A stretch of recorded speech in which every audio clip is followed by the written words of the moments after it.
right? Of course, this family is hurt. Every moment that they have moments like these are hurtful, and they're just trying to grip with everything in the new reality. You have mother, brothers, cousins. You have friends that are all dealing with this situation. So, of course, we are here today because of a shooting that happened outside of a club called XTC in Dallas, Texas. Of course, the Next Generation Action Network is no stranger to this particular club, because we've held 2 press conferences in the previous years in regards to this particular club. This particular club has continued to create a hostile environment for every patron that have walked through the business. This club has continued to hire and contract security guards that have the same MO.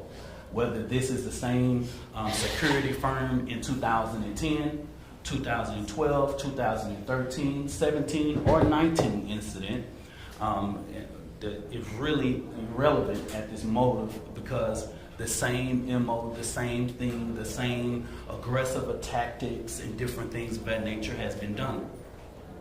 I do want to say that the person who I believe is of the age of 31 years old that was arrested yesterday on 3 counts of aggravated assault is the owner of Silver Blade Protection Services. All of this can be verified online with a quick search. This company has owned 2 previous companies prior to them opening up Silver Blade. I do not know at this time why they closed that business, but I do know that 2 previous business did have a security license that is no longer in play. So I don't know. That's a part of the ongoing investigation. And yet, at the end of the day, we are here because 4 African American women came into a club and was simply enjoying their evening, their night, and yet at the end of the day was disrespected by a bartender.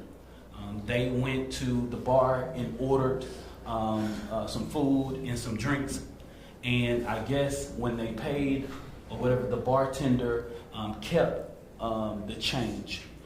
This is common courtesy of leaving a tip, but of course, you know, that is determined by the person who gives you the money. At that time, I believe it was asked, "Give me my change," and the person who was at the bar called her a black puto. And after that started what led to this moment.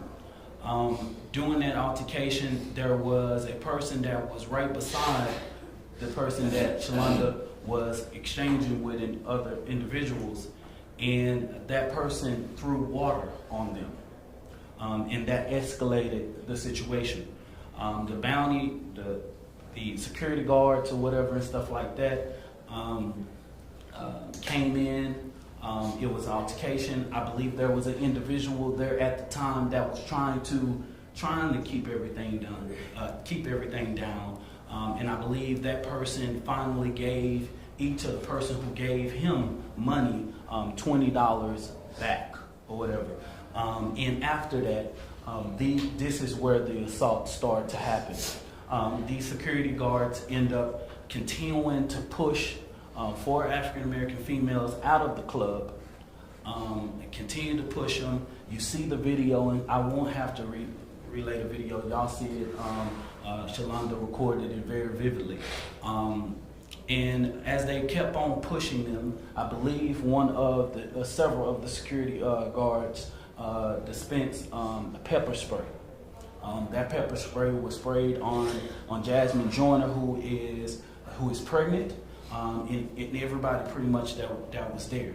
Of course, you hear Shalonda in the video continuing to say, "We're leaving, just leave us alone." These guys continue to escalate this situation and continue to harass these individuals. And yet at the end of the day, of course, you see Shalonda getting in a vehicle.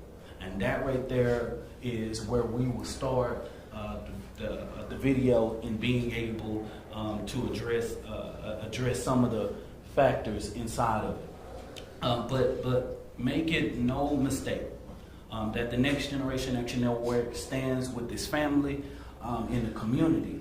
And their 3-day action that they have had from Saturday, Sunday, and Monday, I believe they went out last night, in shutting down this business. If a business cannot protect everybody, it cannot protect black people who are going in here, yet at the end of the day, it has no place to be in business here in Dallas. We have saw and did research on every last one of those individuals on the security firm. And I ask you, the media, to do your own search as well. We have saw Confederate flags be waved on social media accounts of these same individuals that were there. The man that was arrested, one of his brother that was out there had a buckle of Confederate flags, and it just showed total disregard to black life. This is what we will provide you later, all of the evidence. These individuals are from the Fort Worth area, and they come into Dallas, and it seems as if they had a mission in regards to, it seems like they don't see the value of black life.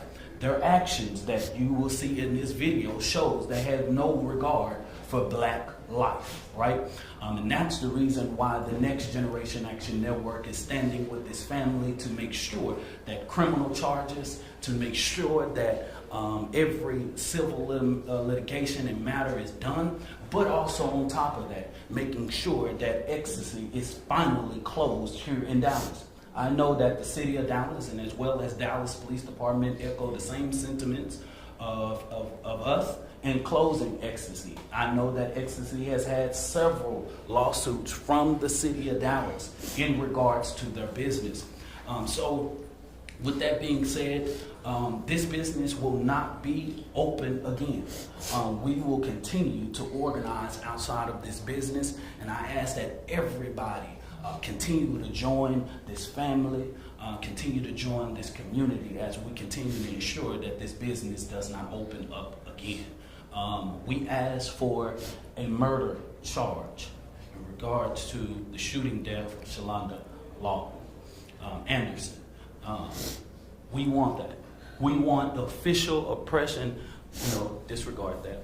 We want the officers who were searching, illegally searching this vehicle.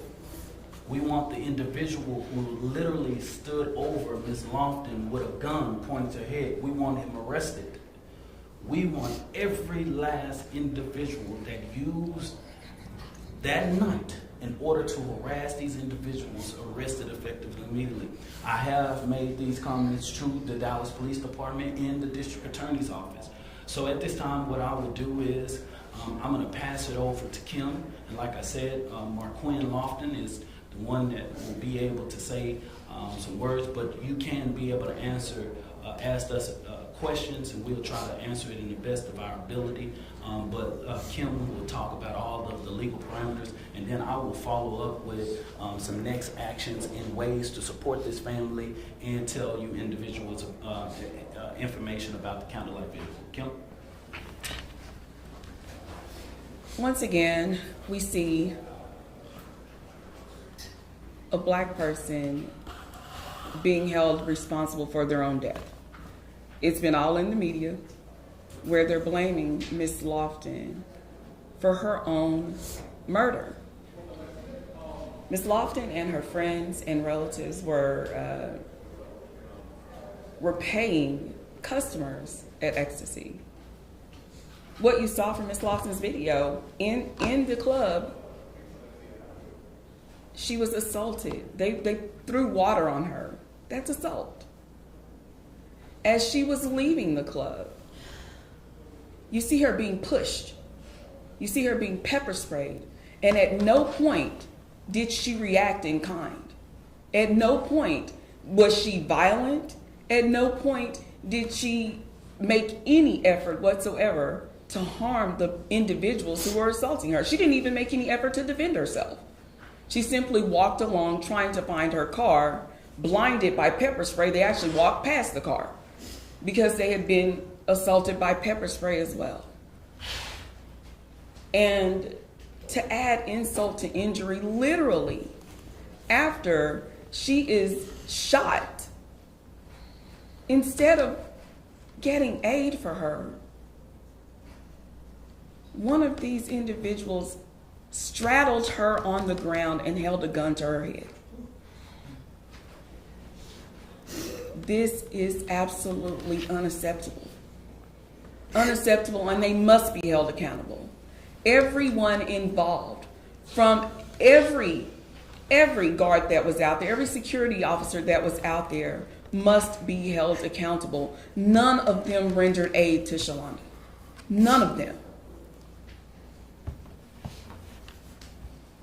And they also assaulted a pregnant woman. Fortunately, one of the guards was arrested, but there are other people who need to be held accountable.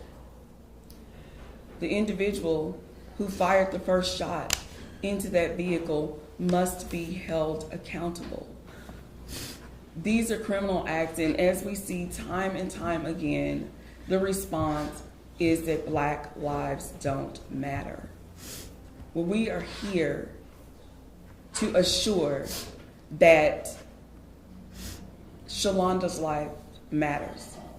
We're here to assure that the individuals who assaulted her inside of the establishment, the individuals who assaulted her as she was walking to her vehicle, and the individuals who pulled the triggers that day, that they be held accountable, because her life mattered. Her children's lives matter. And we will do everything we can to assure that XTC and as well as this security company will never have an opportunity to assault Black women again.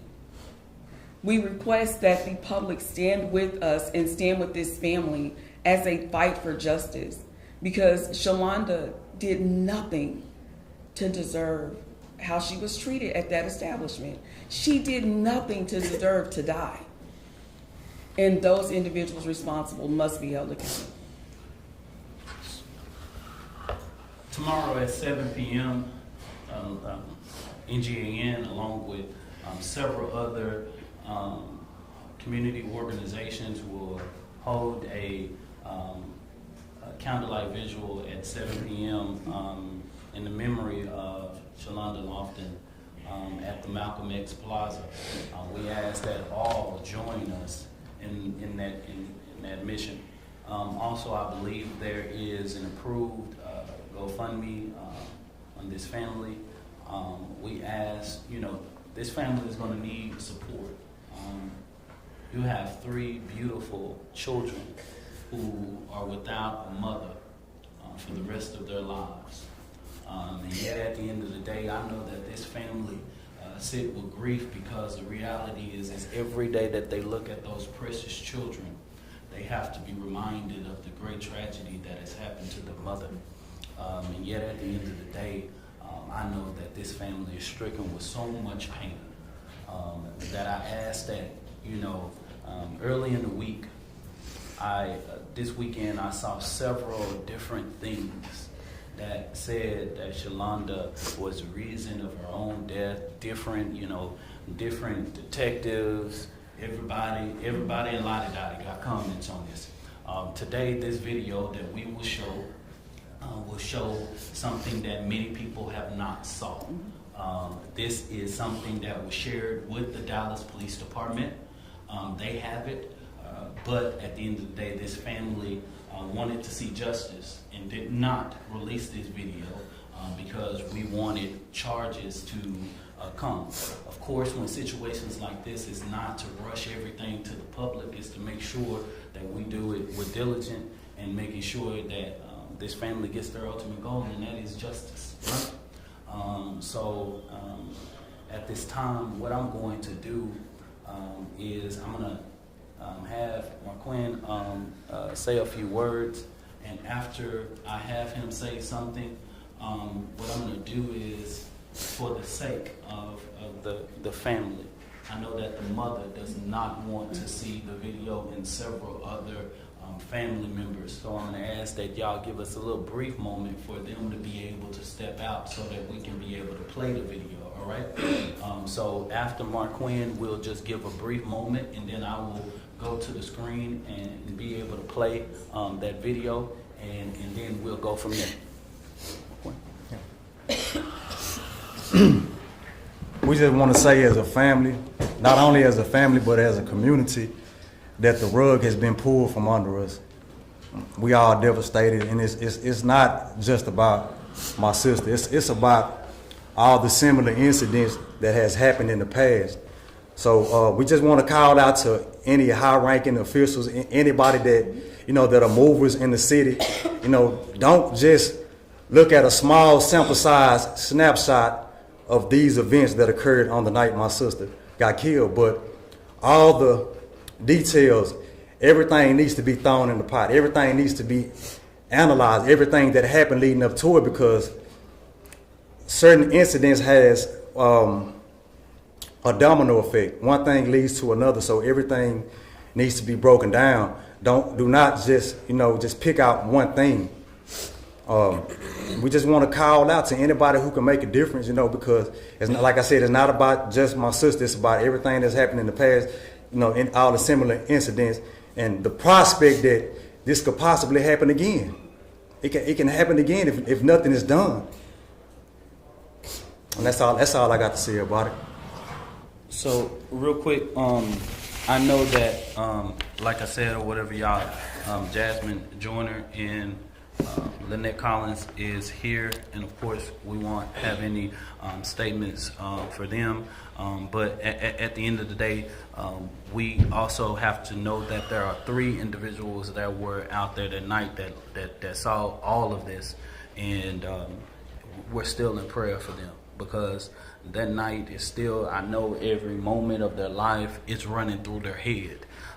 And at the end of the day, I know that's a great pain and a great burden to live with their friend, somebody that they went out with to just enjoy and have fun, you know what I mean, and go home and raise their kids and do whatever they're doing. But yet at the end of the day, they have to get prepared for a funeral for their friend. Versus getting prepared for a dinner or just a hangout session, whatever it may be, whatever they did. This is a great pain for them. So I'm going to ask that individuals of family that do not want to see the video, if you can step at this moment.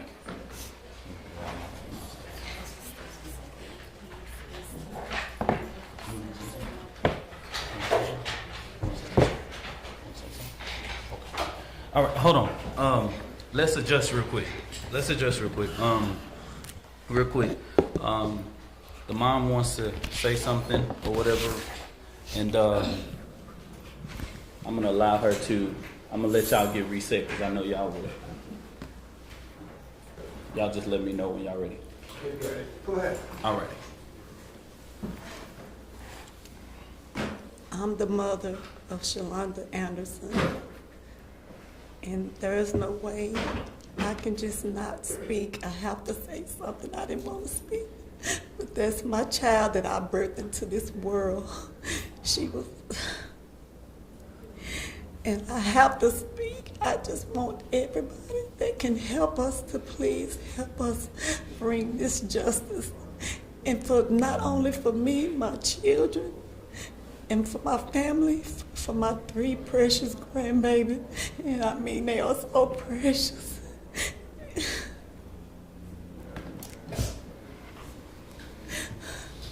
Just help as much as you possibly can.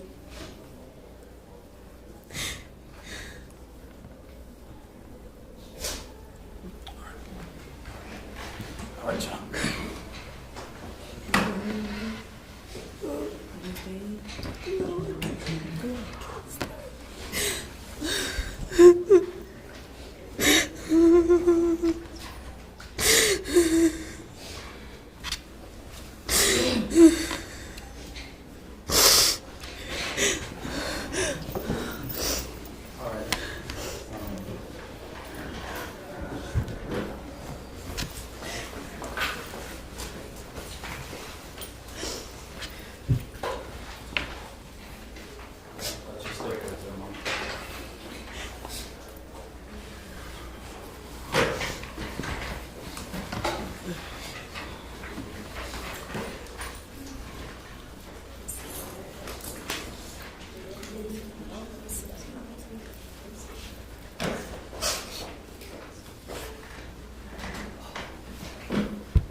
most of this